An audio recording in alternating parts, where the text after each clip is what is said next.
Bonjour à tous, heureuse de vous retrouver sur la Voie du Sud. Aujourd'hui, nous voyageons avec deux charmantes demoiselles. Nous sommes aujourd'hui avec Gemogewa Jessica Nouria, étudiante en 5e année de médecine à l'UFR 2S. Mais également, nous sommes avec Yana Bianzebe Svenia, actuellement en 3e année de médecine à l'UFR 2S.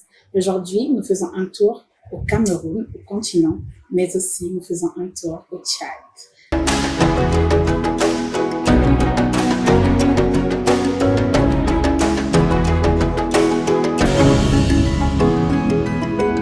Alors, bonjour Jessica, comment allez-vous aujourd'hui? Bonjour Jennifer, je me porte très bien et vous-même? Bien, merci. Bonjour Svenia, ça va, vous allez bien? Oui, tout va bien par la grâce de Dieu. Merci beaucoup. Je vous remercie déjà d'avoir accepté mon invitation aujourd'hui. Alors, dites-moi, aujourd'hui, pourquoi avoir fait le choix du Sénégal? Bon, en ce qui me concerne, ce n'était pas mon premier choix. Okay. C'était plutôt le second. Donc, après avoir fini ma formation collégiale au Cameroun, après l'obtention de mon bac, le plan A, l'idéal pour moi, aurait été d'aller au Canada. Donc, tout avait déjà été prévu. J'avais même déjà eu l'obtention du visa, non pas du visa, mais l'obtention de l'admission, en fait, d'entrée à l'université. Donc là, on devait se mettre dans les préparatifs, les documents nécessaires et tout. Mais on s'est heurté au problème des finances. Donc, du coup, il a fallu que l'on puisse se tourner vers une autre option, vu que j'ai toujours voulu faire la médecine.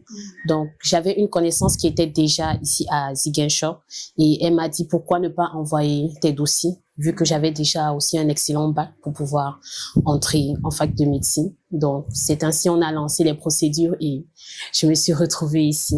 Ok, c'est cela. Merci beaucoup. Pourquoi le Sénégal? Le Sénégal parce que déjà c'est un pays reconnu pour la qualité de son système éducatif, surtout dans le domaine médical. Donc mon père s'est dit pourquoi pas rester en Afrique et apprendre une autre culture. Et aussi parce que le Sénégal est reconnu pour son hospitalité, et également pour son ouverture pour les étrangers. Donc, d'accord. Voilà. Et quelles ont été vos premières impressions lorsque vous êtes arrivé? Déjà, malgré les barrières linguistiques, les Sénégalais étaient quand même ouverts. Ils étaient vraiment prêts à aider, même quand ils ne connaissent pas réellement quoi faire. Mais ils se donnent quand même la peine de vous orienter. Voilà, c'est ce qui m'a quand même impressionnée. Ok, je vois. Et Jessica, quelles ont été vos premières impressions en votre arrivée? Bon, mes premières impressions, déjà, je la rejoins sur ce côté-là. J'ai trouvé le Sénégalais par rapport au peuple camerounais vraiment très ouvert et tout, très gentil, très accueillant et tout, la teranga, comme ils disent et tout. Ça. Mais mis à part ça, il y a eu un terrible contraste entre d'où je viens, c'est-à-dire Douala, la capitale, et atterrir directement à Ziguinchor. Vu que j'ai pas fait de détour à Dakar, donc je suis arrivée directement et j'ai été frappée par la ville. Voilà, par la ville et tout. Mais après 4 ans, voire 5 ans, on s'y habitue. Exactement. Voilà, on s'y voilà, alors. effectivement. Douala pour Ziguinchor. C'est très différent. Ouais. C'est vraiment très différent, mais on s'adapte. Le jour d'aujourd'hui, vous êtes déjà habitué.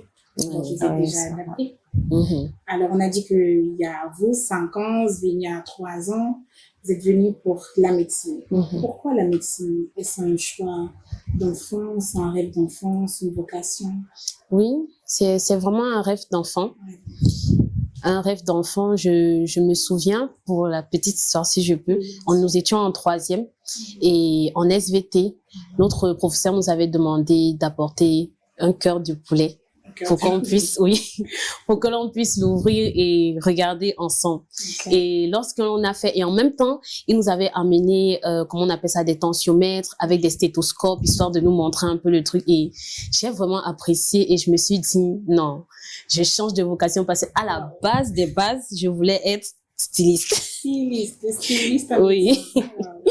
Et quand j'ai vu ça, je me suis dit, non, je vais être cardiologue parce que j'ai été passionnée par le cœur et tout ça.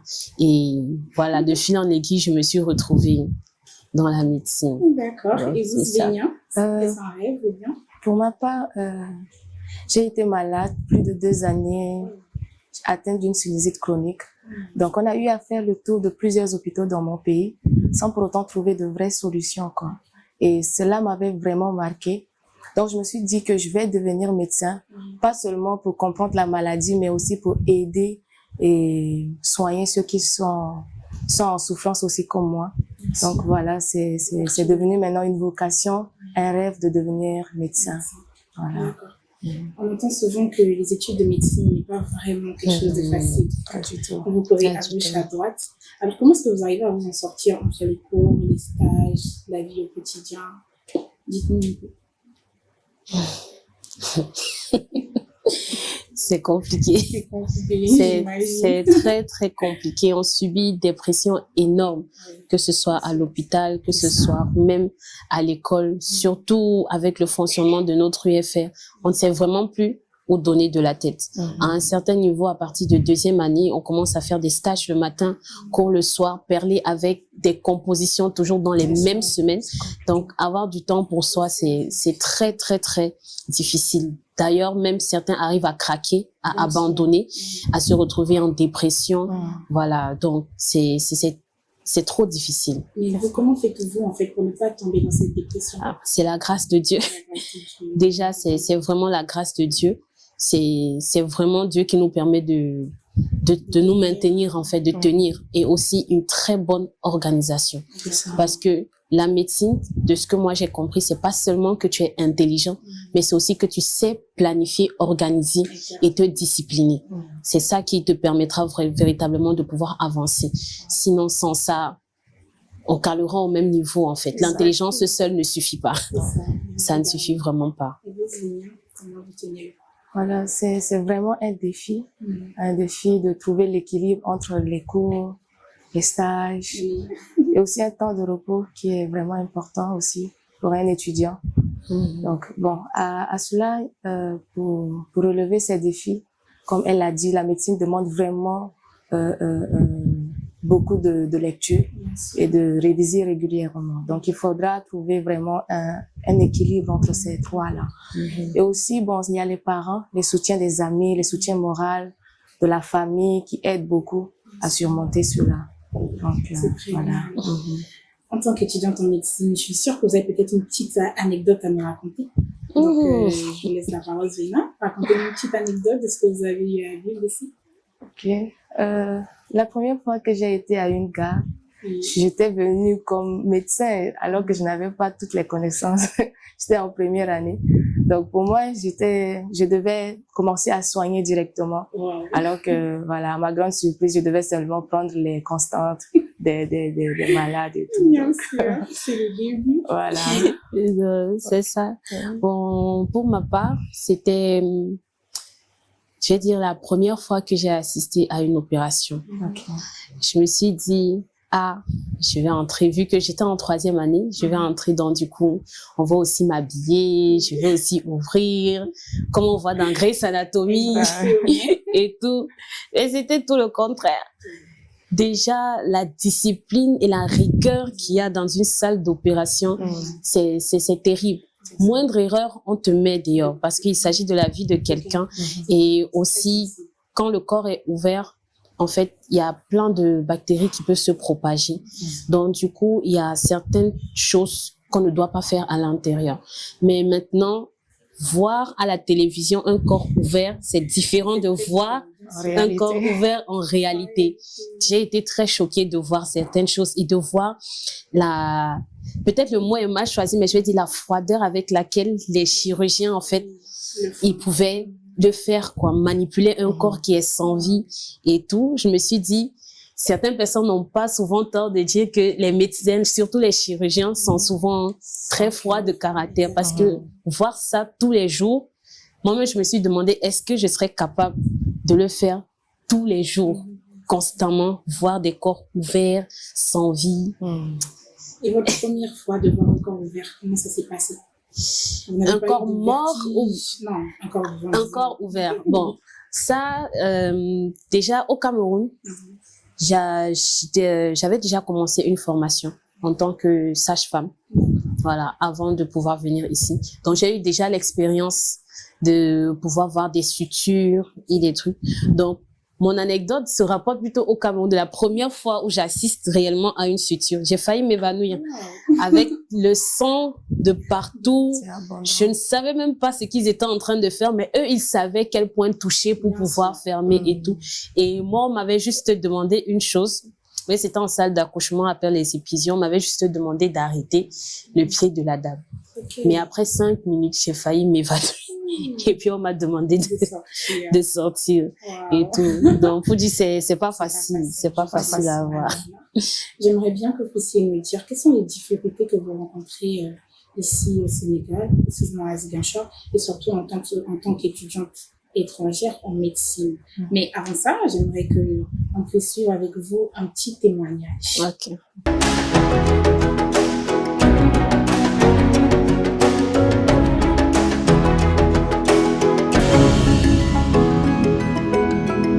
Bonjour, la voix du Sud.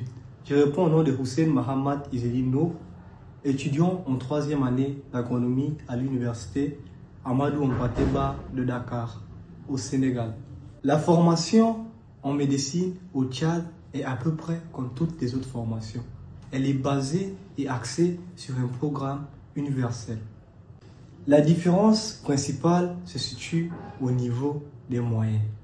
Les universités et hôpitaux sénégalais sont généralement mieux équipés et offrent plus de pratiques. Un bon médecin est une personne compétente. Oui, compétente dans son domaine. Et pour être compétent, il faut pratiquer. Les défis que rencontrent les étudiants tchadiens au Sénégal et même dans la diaspora est qu'ils doivent s'adapter à un nouveau système. Ils doivent faire face au coût de la vie. Prenons l'exemple du Sénégal, qui est un pays où le coût est vraiment très élevé. Ils doivent faire face aux démarches administratives et l'éloignement de leur famille. Il y a souvent le problème d'intégration au sein de la communauté. Tout dépend du pays d'accueil. Oui, souvent dans certains pays, il est vraiment difficile pour un Tchadien de s'intégrer. Et ça en fait partie des problèmes et des défis que rencontrent la plupart de nos compatriotes à l'extérieur. Au Tchad, partir étudier à l'étranger est vu comme une opportunité et souvent même comme une fierté nationale. Mais certains y voient une fuite des compétences quand ces étudiants ne rentrent pas travailler au pays. En somme, la formation en médecine est similaire au Tchad comme au Sénégal, mais avec moins de moyens au Tchad.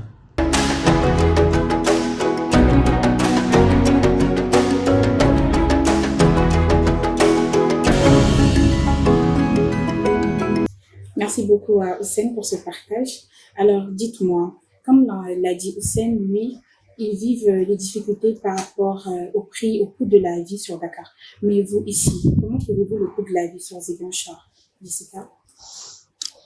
Sur Ziguinchor, par rapport au Cameroun, la vie est chère. La vie est chère. Oui. Par rapport au Cameroun, ici à Ziguinchor, la vie est chère. Par exemple, chez nous, avant que je ne quitte, on pouvait trouver un œuf à 75. Ici, l'œuf se trouve à 100 ou 125. Voilà. Les gâteaux que l'on vend à 150, les pains au lait là, chez nous, c'est à 100 francs. 100 francs, d'accord. Voilà. Et les logements? Les logements aussi sont moins chers chez nous. Tu peux trouver une chambre à 25 000, 30 000. Ici, tu peux pas trouver une chambre à 25 000. Si tu la trouves à 25 000, c'est que c'est un appartement et c'est juste la chambre qui est à 25 000. Tu vois. Mais chez nous, c'est tout le contraire. Okay. C'est ça. Merci. Et vous, Zénia, comment trouvez-vous? Pareil, comparé au Tchad, la vie est chère ici à Ziguinchor. Surtout les locations, c'est vraiment très cher. Par exemple, moi, en une année, j'ai eu à déménager 3 fois. Parce que j'étais une étrangère, les factures d'eau venaient tellement, vraiment encore, voilà, prix énorme. Alors que les prix normal d'eau, c'est 1600, 2000 pour les 2 mois. Maintenant, il y avait une facture qui était arrivée à 40 000. Alors qu'on ne consommait pas vraiment l'eau. Donc, on ne savait pas. Est-ce que c'était pas à cause d'une fuite, peut-être? Certainement. Mais. D'accord. Voilà. Et comme l'a dit Hussein, pour vous qui êtes tchadienne également, quelles sont vous les difficultés particulières que vous rencontrez ici? Concernant les études, concernant les études et votre vie au quotidien? au départ, c'était le système. Ok. C'était un peu compliqué à s'adapter au système sénégalais. Mais au La fur- langue, oui. Comment? La langue aussi. La langue aussi, surtout ça. La langue qui était compliquée de communiquer avec les Sénégalais sans pour autant qu'un mot Wolof ne sorte. Voilà, donc il y a ça, la langue, le système, et voilà. D'accord. Et vous, Jessica? C'est la même chose, hein. Je me suis heurtée d'abord à la langue. Moi, j'étais pas vraiment préparée. Parce que quand j'avais tapé sur Google, on m'avait dit, il parle français. Voilà, qu'ici, on parle français. Dès que je suis arrivée, c'était devenu les Nangadef et tout. Donc, je devais commencer à m'adapter à ça, mais c'était très frustrant aussi. Surtout qu'il n'y a pas de structure pour véritablement nous apprendre à parler le Wolof. Il n'y a vraiment pas, comment dire, d'aide même par rapport à ça, parce que moi, j'ai essayé de vouloir comprendre. J'ai essayé de demander de l'aide par rapport à ça. C'est vrai, on va te dire oui, je vais t'aider, mais après, au final, on finit par apprendre de nous-mêmes. Voilà, sur le tas. Et aussi le système. C'est ici que j'ai découvert qu'il y a des pauses entre 12h et 15h. Chez nous, il n'y a pas de pause. On commence à 7h, on finit à 17h. C'est comme ça. Les pauses, c'est 10 minutes, première pause, 10 minutes, deuxième pause, et puis on continue. Taf et tout. Le système, c'était compliqué, mais on a pu s'adapter aussi. Donc. D'accord, tant mieux alors. Et dites-nous, est-ce qu'il existe des associations ou des groupes d'étudiants étrangers camerounais ici à Ziguinchor? Oui, il y en a. Il y a une association. Dénommée? Voilà. C'est l'association des Camerounais en Casamance. Voilà, c'est ça. Vous organisez souvent des activités? Oui, on organise souvent des activités et tout. Des activités dues à notre association, c'est-à-dire notre pays, comme le 20 mai et tout, où des fois on invite d'autres nationalités. La dernière fois, on avait invité la communauté ivoirienne à participer à notre fête nationale et tout. Donc le 20 mai, c'est la fête nationale? Oui, c'est la fête nationale du Cameroun et tout. Donc, on invite souvent d'autres. Qui sait, peut-être on pourrait inviter aussi les Congolais l'année prochaine, ou les Tchadiens, à nous rejoindre aussi. Voilà, c'est ça. Et au Tchad, est-ce qu'il y a une association? Si, il y a une association nommée Amicale des étudiants tchadiens à Ziguinchor. Et vous aussi, vous organisez souvent des événements? Régulièrement. Chers internautes, vous qui nous suivez, vous avez sans doute remarqué le cadre magnifique dans lequel nous tournons aujourd'hui. Aujourd'hui, nous sommes au sein de la boutique Moon Zero Design, une boutique de meubles de bureau, de décoration. Vous y trouverez tout pour aménager votre intérieur. Salon, chambre, bureau et plus encore.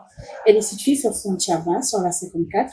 Pour plus d'informations, veuillez contacter le 77 381 84 84. Alors, mesdemoiselles, dites-nous, si vous deviez donner un conseil pour les jeunes étrangers qui aimeraient venir étudier ici à Ziguinchor, qui aimeraient étudier la médecine, que leur diriez-vous? Déjà qu'il faut se préparer mentalement et spirituellement, parce que la route est très longue et en cours du chemin, il y aura des larmes, certainement du découragement, mais ne pas se décourager, mais persévérer, venir avec un cœur persévérant et un objectif bien défini. Voilà. Et vous, Jessica? Donc moi, je leur dirais la même chose. Et surtout, c'est un long voyage.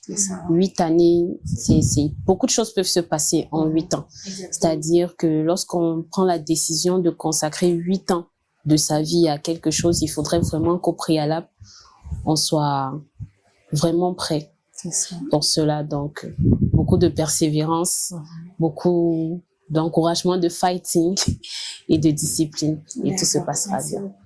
Alors, merci beaucoup Jessica, merci à Zvenia d'avoir accepté notre invitation, d'avoir disposé votre temps pour nous aujourd'hui. Ce fut un très grand plaisir d'être en votre compagnie. Plaisir partagé. Merci à vous, chers téléspectateurs, chers internautes, de nous suivre sur la Voix du Sud. Je vous donne rendez-vous très bientôt pour un nouvel épisode. Je ne saurais terminer sans pour autant remercier encore Moon Zero Design. Et bien sûr, un grand merci à toute mon équipe technique de la Voix du Sud qui ne cesse de m'accompagner et qui ne cesse de faire un travail magnifique. Je vous dis rendez-vous très bientôt dans Casa sans frontières Surtout, restez curieux et ouverts au monde.